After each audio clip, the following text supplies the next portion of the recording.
more than about 6 or 7 minutes for my remarks so that we will not eat into time there.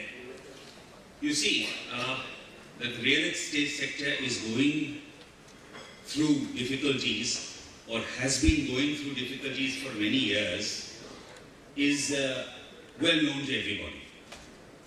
But it always surprises me when people say that the real estate sector has been hit by a triple whammy in 2016 and 2017.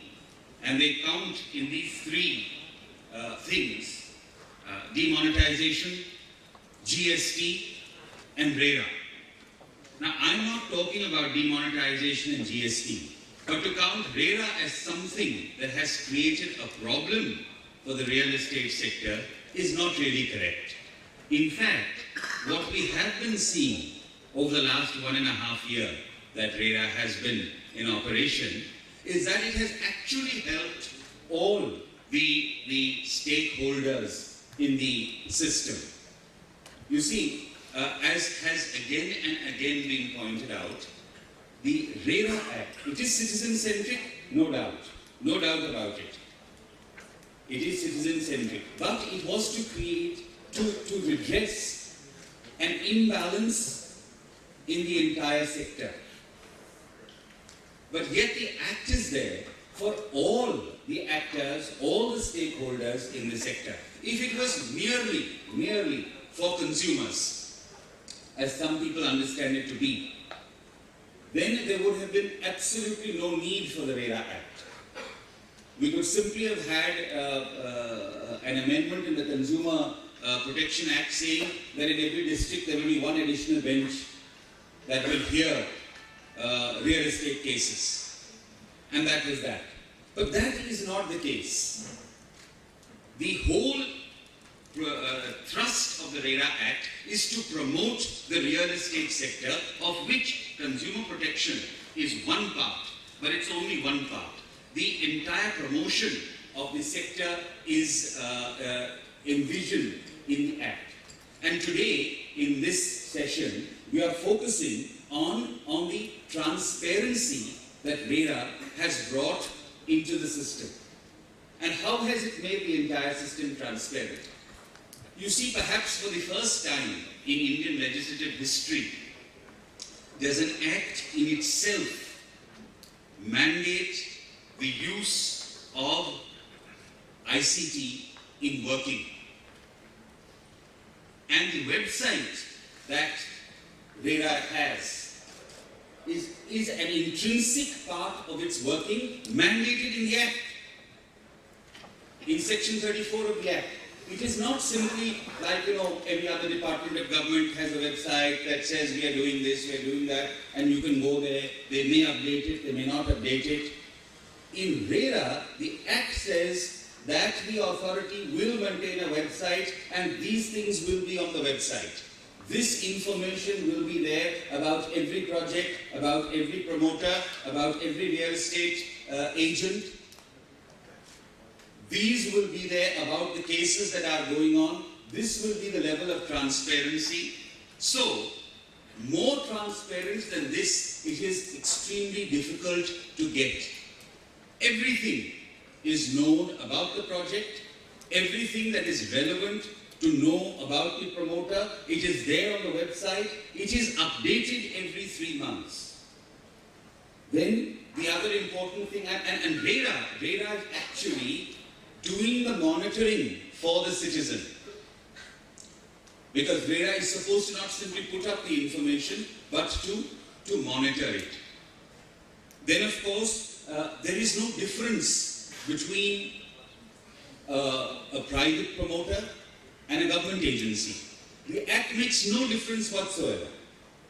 A government agency, whether it is a development authority, whether it is a housing board, or what have you, all have the same responsibilities under the Act towards the citizens that a private promoter has. So that again makes the whole process of government working in the real estate sector, in the housing sector, equally transparent. 70% of the money that comes in from the allottees. Again, as I say, whether it is a government organization, whether it is a housing board or development authority, or whether it is a private sector promoter, 70% of all money that comes in from allottees has to go into a designated account, and it can only be spent on that project. If the promoter has more than one project, he cannot transfer money from one project to the other. He has to spend at least 70%, and that 70% cannot include things like advertisement costs or the salary of head office staff. No. It has to be project related, land related, for the land, the development of the land and the building of the project. And he has to show the relationship to that exact project to be able to qualify to take that money out of the designated account. And again, the Section 14 protections that are available to all citizens, that is a 5-year guarantee against structural defects and defects in workmanship. I do know that this is an issue that, as mentioned in the Act, has its own drawbacks, its own problems, which we can discuss during the course of our discussions, but it's there. And if creatively and properly interpreted by the authorities, as I think it is being done, it can still serve to help the allottee without creating undue problems for the builder. Because in any case, no builder builds for 5 years. He's not meant to be. A house that you buy is not a shirt that you will change, you see. So, the other important thing in the Act is that the RERAs are mandated to create a code of ethics and establish a code of best practices over the years. And this too is important, because this sector, you see, whether it is if a person wants to withdraw from a project, what are the penalties that he would have to pay in the normal course? If it is a construction-linked program, what should be the quantum of the installments that he has to pay? It should not be overly front-loaded. It should be linked to certain milestones. Now, all these things happen. How much can be taken as a booking amount? What can be the cut if a person opts out? So, these things are established over a certain period of time.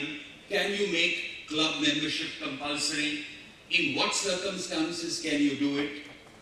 And RERA is working with, RERAs across the board are working with stakeholders, with consumer organizations and with builders organizations in a transparent way to also develop this code of ethics, which as it gets developed will again and again bring more and more transparency to the sector.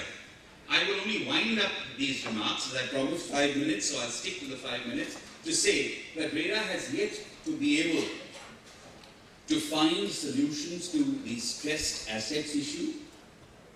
That is the issue where a project is actually gone into the doldrums and it has to be rescued. Now, there are provisions in the Act which allow RERA to act, but because the RERA Act itself is so new, courts are also getting into the issue, and you have courts at various levels passing various judgments. Now, till this is sorted out, it may become difficult for RERAs to actually take the legal initiative to sort this out.